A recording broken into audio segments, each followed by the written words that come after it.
8-year-old black boy stuns judge with his legal intelligence. The entire jury is shocked. The fluorescent lights buzzed faintly in the courtroom, casting a pale shimmer over the polished wooden benches, where strangers whispered softly and reporters shuffled their notepads like impatient hands in a card game.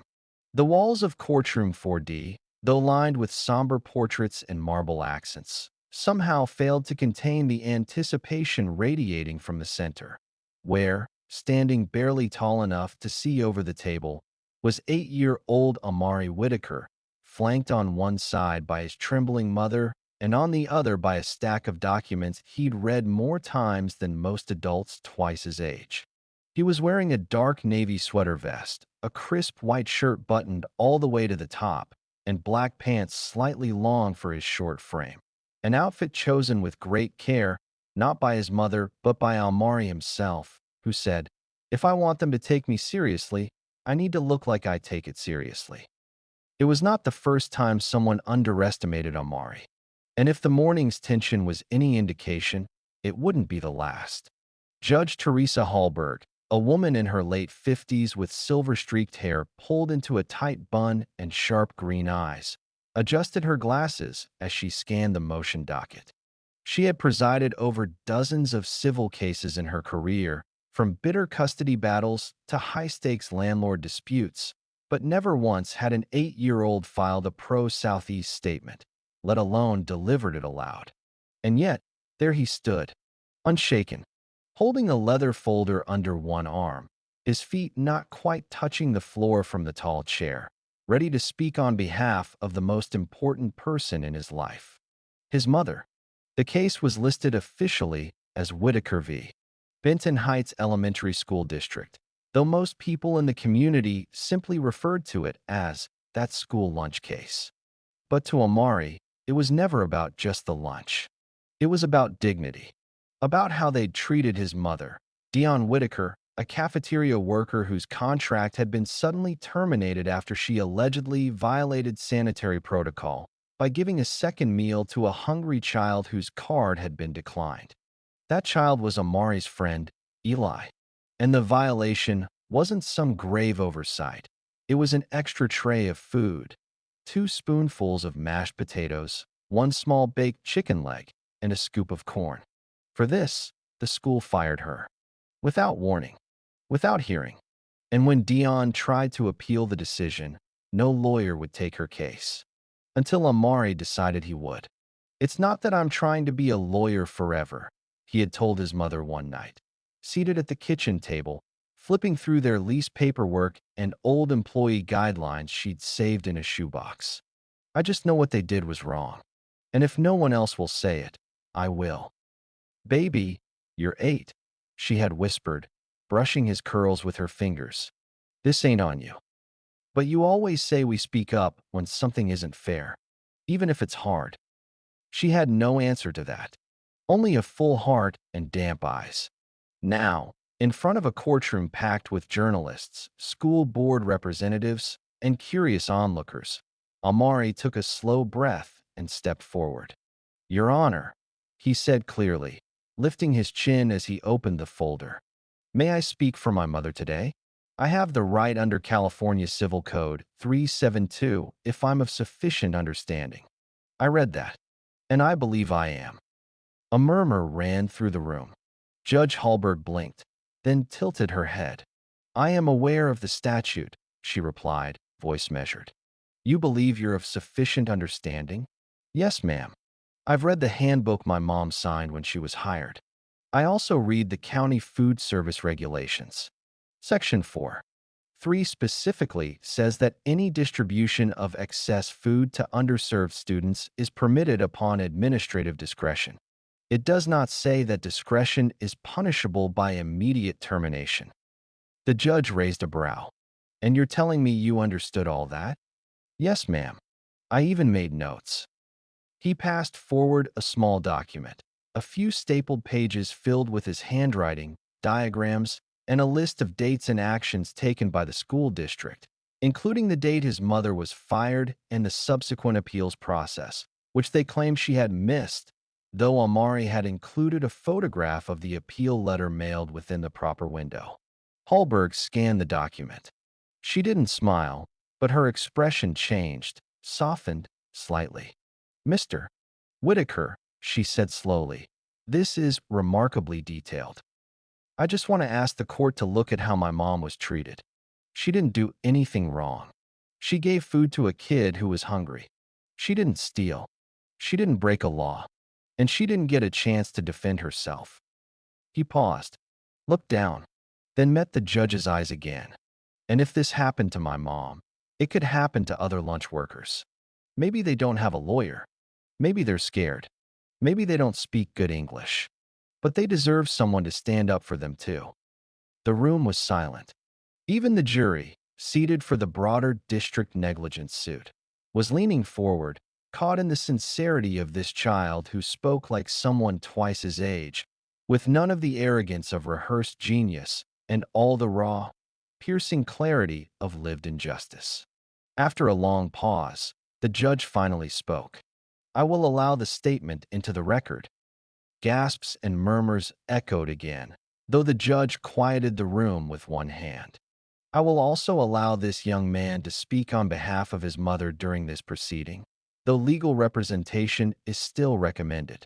Furthermore, the court will appoint an advisor to monitor his participation and assist with interpretation of procedural rules. This is unprecedented, but the law leaves room for discretion, and I'm exercising it. Amari let out a small breath, not quite a smile, but something close. Dion placed her hand over his and whispered, You didn't just open a door today, baby, you kicked it off the hinges. The day after Amari Whitaker made legal history in Courtroom 4D, the headlines began to spread like ripples in a still lake. One article, then 5, then full-blown media coverage across state lines. It wasn't long before the story of an 8-year-old black boy standing up in court to defend his single mother went viral, igniting debates not just about the injustice of cafeteria terminations, but about intelligence, precocity, and how often brilliance blooms where no one's looking. Boy genius cross-examines school district in court. Meet the 8-year-old representing his mom in civil court and winning hearts. Young legal prodigy fights for justice in lunchroom scandal. And yet, inside the Whitakers' modest 2-bedroom apartment above a laundromat in South L.A., life moved with the same quiet determination as before, except now, Amari had a whiteboard next to the kitchen table filled with flowcharts, witness lists, and copies of old cafeteria training logs. Why were you looking at that one again? Dion asked softly one morning as she sipped her coffee, watching her son pace and study a sheet for the 10th time. It says the employee must report any non-routine distribution of food to their supervisor, he muttered. But it doesn't define non-routine and MS. Jennings said she knew about Eli getting that tray. That means Mom didn't violate the protocol. They just decided to punish her after. She always knew, Dion added. Shoot, that girl used to wink at me when I snuck kids an extra scoop. Amari scribbled something on the whiteboard. Then she's our key witness. But we'll need her to say it under oath. Dion raised her eyebrows. You gonna subpoena her too? He looked up. I'm only 8. I can't issue a subpoena, but I can ask her real nice. Dion laughed, despite the heaviness. You know this ain't normal, right? Amari paused, then smiled. Nothing's been normal since they fired you. The next court date was set for Friday morning. The school district had brought in reinforcements, 2 new lawyers from a high-end firm, both sharply dressed, both clearly amused by the idea of debating an elementary school student. One leaned over to the other before court began and whispered, Let's not go too hard on the boy genius. PR matters. But they had underestimated him. Again, Judge Hallberg entered the courtroom, her expression unreadable, but Amari noticed something different in her eyes, a quiet expectation, like she was preparing to listen more carefully now. Mr. Whitaker, she said once proceedings began, do you have new material to submit today? Yes, Your Honor, Amari said, rising on cue and walking toward the front with the calm precision of someone 3 times his age. This is a signed statement from 2 cafeteria staff who witnessed the incident with Eli. Both confirmed that my mother did not break any written policy and that food distribution discretion was practiced regularly under the same conditions. He handed over 2 neat affidavits. And this, he said, raising another document, is an email sent from MS. Jennings, my mother's supervisor, thanking her just 2 days before the incident for being a caring and trusted face in the lunchroom. That's her exact quote. He placed the email beside the affidavits. Then he turned toward the jury, his small voice steady but surprisingly commanding. I just want to say something, not as a lawyer, but as a kid who eats school lunch every day. I know how it feels when your tray's empty, when people pretend not to see you. But my mom saw Eli. She sees all of us. She didn't steal. She didn't lie. She helped. And if you're going to punish someone for that, then what kind of message does that send to the rest of us? There was a long, aching pause. Even the opposing attorney, Mr. Drillard, a polished man in his 40s with a $4,000 watch, tapped his pen nervously against the table. The boy wasn't just prepared, he was resonating. Hallberg blinked. District, do you have a response? Mr. Drillard stood, smoothing his jacket. With respect, Your Honor, while the boy is certainly passionate and precocious, we'd remind the court this is an employment matter involving internal policy. It's not governed by child opinion, nor does it require the court to analyze subjective emotional reasoning. But it does require facts, the judge interrupted. Correct, and the facts are facts which the young man appears to have presented in order, with witness corroboration, she said calmly. So please proceed to address those. Drillard's jaw twitched, ever so slightly. During the short recess, Dion and Amari sat side by side on a stone bench outside the courtroom. It was a cloudy day, the breeze light, the air filled with a mix of tension and something sweeter, dignity. Respect. Do you think they'll actually rule for us? Dion asked, watching her son chew the end of his pen. I don't know yet, he said honestly. They're scared now, though. Not of me, of what it means if they lose. Because if a cafeteria worker wins against the district, then a lot of things change. Not just for us. Dion looked at him, her eyes blinking fast. I keep wondering where you came from. Amari smiled faintly. I came from you. That night, back at home, there was a knock at their door. It was soft but urgent. Standing outside was a familiar woman, short, round glasses, red lipstick. It was MS. Jennings. I saw the story, she said before Dion could speak. I didn't know it would get this far, but I need to make something right. She handed Amari a flash drive. I saved a copy of our internal training presentation from last year, the one that said discretion in food distribution is encouraged, especially for kids who are often missed by the system. They made us delete it when the new policy rolled in. I kept mine. Dion's breath caught. You kept it all this time? Jennings nodded. Because I knew one day I might need to show someone the truth. Amari took the flash drive. Thank you, he said softly.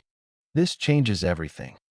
The next hearing took place in a larger courtroom, 4A this time, because the media attention had grown too large to contain. Folding chairs were brought in. News cameras were allowed in under special permission, tucked respectfully behind a barrier, and the judge made it clear, no flashes, no sound, just observation. But even with those restrictions, you could feel the weight of history hanging in the air like incense before a ceremony.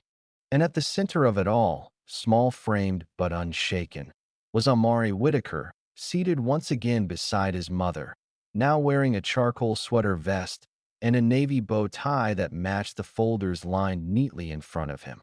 Judge Hallberg entered with her usual composure, but she too couldn't quite hide the curiosity in her eyes.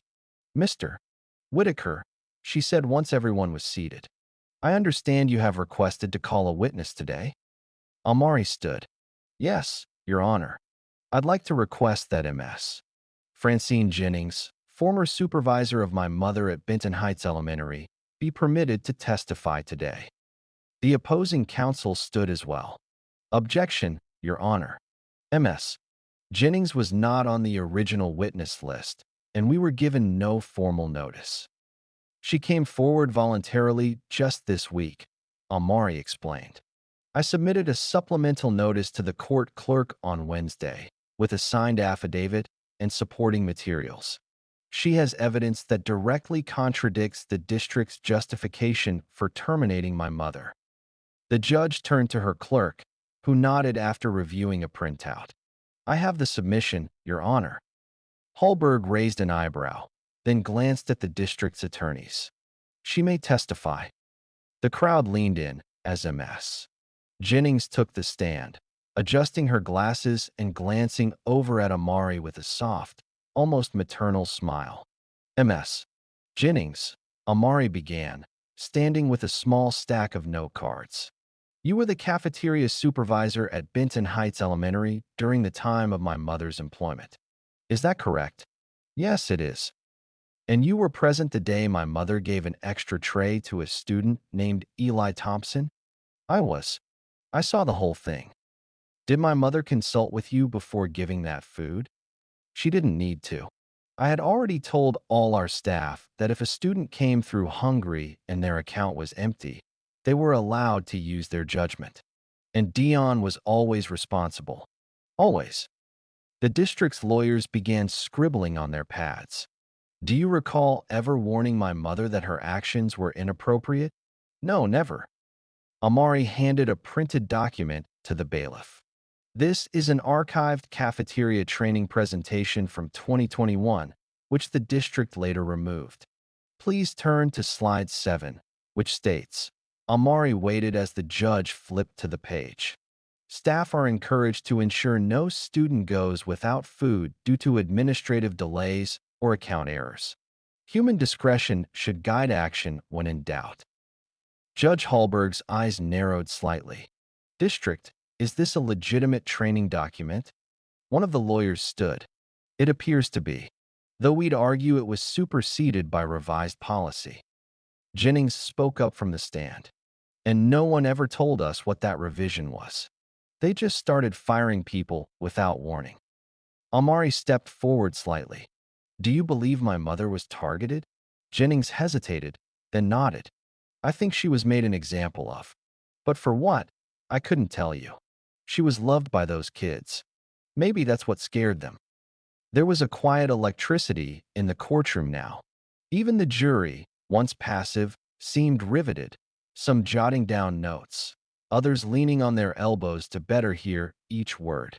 Your witness, Amari said, turning toward the district attorneys. Mr. Drillard rose. Ms. Jennings, did you ever explicitly write down this policy that allowed for discretionary food service? No, she admitted. But we followed that standard for years. It was consistent, and it was understood. And was there a written memo sent to you, officially, revoking that standard? Jennings looked uncertain. No, but I remember a meeting where they told us things were changing. Things were changing, Drillard echoed, which would suggest that expectations had shifted, wouldn't you agree? Only if they had the decency to tell us how, Jennings replied. But they didn't, and Dion paid the price. The room grew quiet again, and Amari, standing beside the defense table, said softly, no further questions. Later, outside the courtroom, Amari stood in a circle of microphones, reporters asking rapid-fire questions while Dion placed a careful hand on his shoulder. Amari, what do you think your chances are of winning? I don't know, he said truthfully. But I know the truth matters. And now it's on record. That clip aired again and again, on YouTube, on local news, even on a national morning show.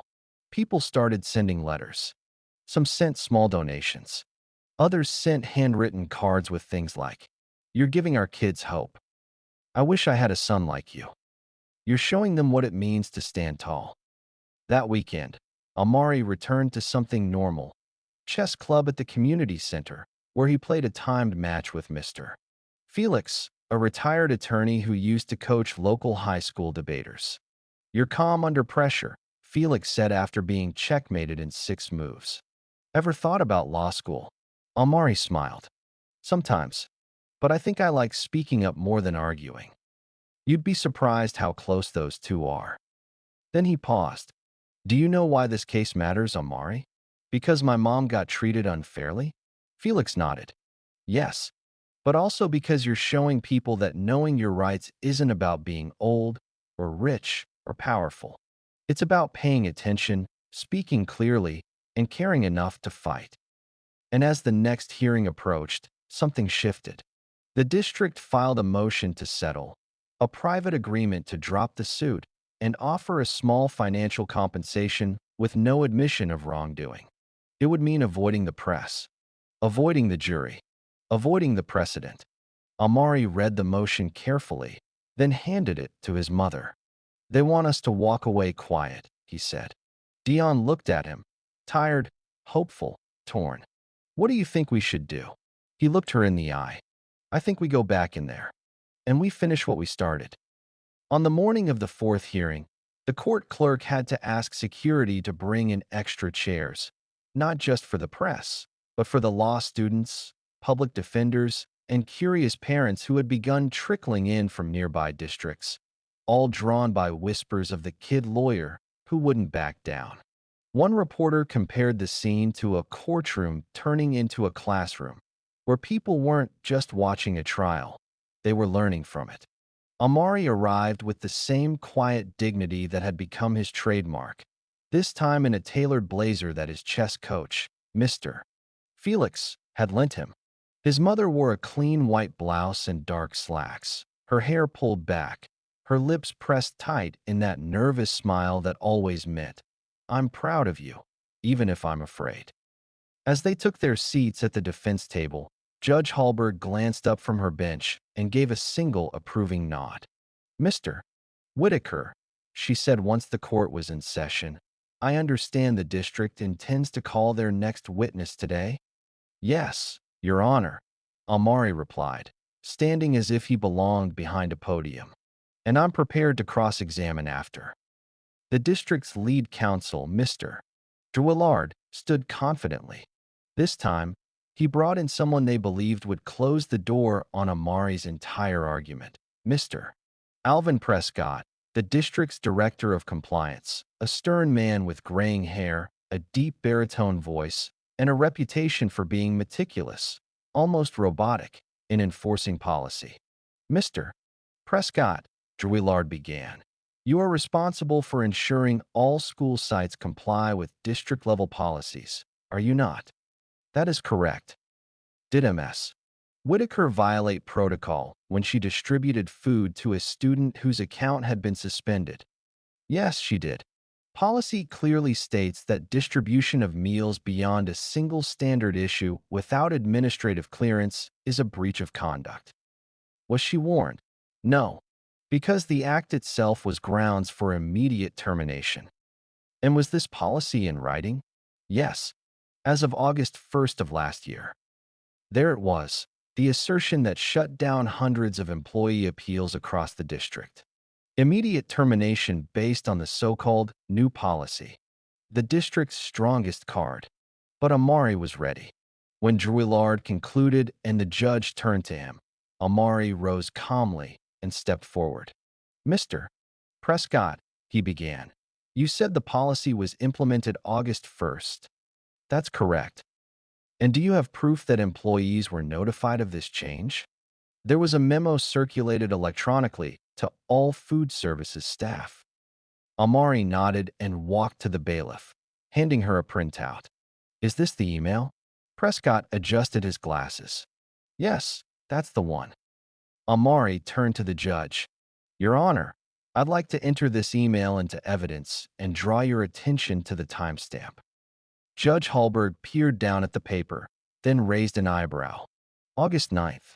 Yes, Amari replied. which is 8 days after the policy was said to be implemented. And my mother was terminated on August 6th. A stunned silence fell over the room. In other words, Amari continued, even if the new rule existed internally, no one told the people expected to follow it, not until days after someone was already fired for not knowing it existed. Prescott's face tightened. Amari looked at him calmly.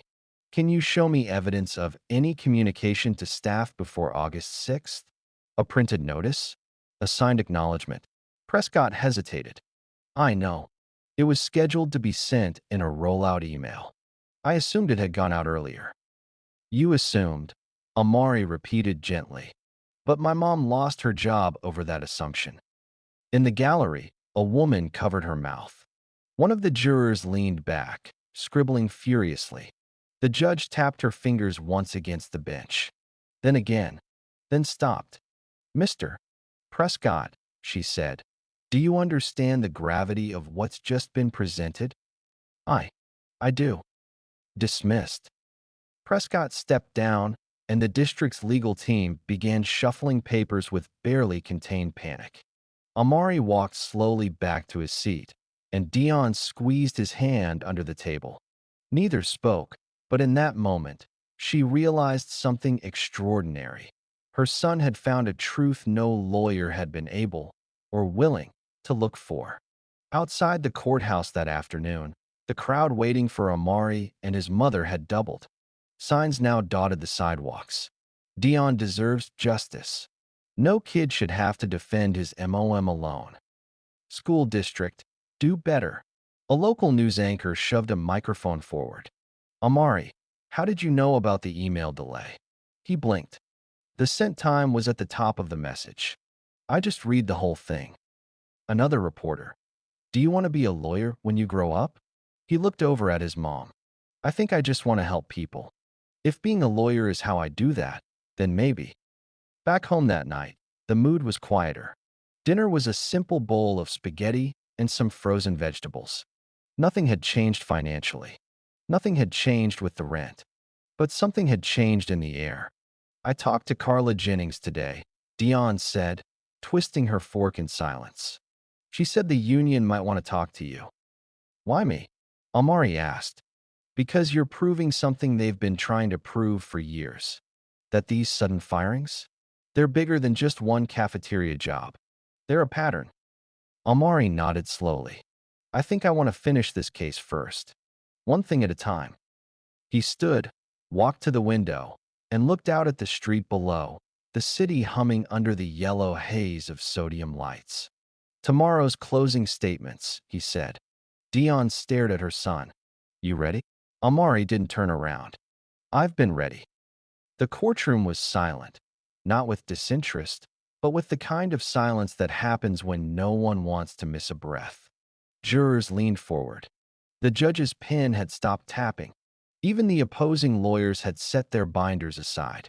Amari stood from his seat, clutching a carefully folded piece of paper. He walked to the front, placed it on the lectern, but didn't open it. He looked up, directly at the jury. I wrote a speech, he said, but I'm not going to read it. He paused, his small hands gripping the wood edge of the stand. I'm not a lawyer. I'm a kid, but I'm a kid who watches. I watch how people treat each other. I watch how some people get punished for doing the right thing. And I watched my mom work for years to make kids feel safe in that cafeteria, even when she didn't have much to give herself. He glanced at Dion, who sat frozen with her hand over her mouth. She didn't give Eli food because she wanted to break rules. She gave him food because he was hungry. That's not something you fire a person over.